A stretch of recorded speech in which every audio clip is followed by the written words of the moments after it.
ची मागणी करावी, सर्वांनी मताधिकार करावा, या संदर्भात मांडलेल्या सर्व मुद्द्यांचा विचार जनतेने करावा, असं पूजा डकरे यांनी जनतेला आवाहन केलंय. नमस्कार, मी पूजा डकरे. आज मी इथे आश्वासनाविषयी बोलणार आहे. आपल्याला आपण जर बघितलं, निवडणुकीच्या वेळेला बरेचसे आश्वासने मिळतात आणि त्या आश्वासनाचं पुढे 5 वर्षांनी काय होतं आपल्याला माहिती आहे. आश्वासनाची पूर्तता होत नाही. तर माझं हे म्हणणं आहे की इथे जे आश्वासनं देतात, लोकप्रतिनिधी जे आश्वासनं देतात, ते आश्वासनं एका स्टॅम्प पेपरवरती लिहून द्यावं. मला वोट मागण्यासाठी जे काही लोकप्रतिनिधी येणार किंवा आले, त्या लोकप्रतिनिधींना मी सांगितलं आणि सांगणार सुद्धा की मला बोललेल्या आश्वासनावरती, तुम्ही बोललेल्या कुठल्याही आश्वासनावरती मला विश्वास नाही आहे.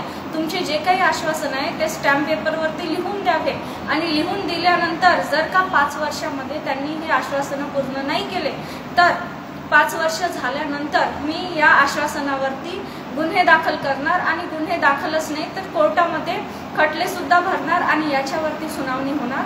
हे आश्वासने पुढे चालणार. आपण जर आपल्या देशाचा विचार केला तर आपल्या देशामध्ये कुठलीही फसवणूक असो, कुठल्याही फसवणुकीवरती गुन्हे दाखल होतात, कोर्टामध्ये चालतात.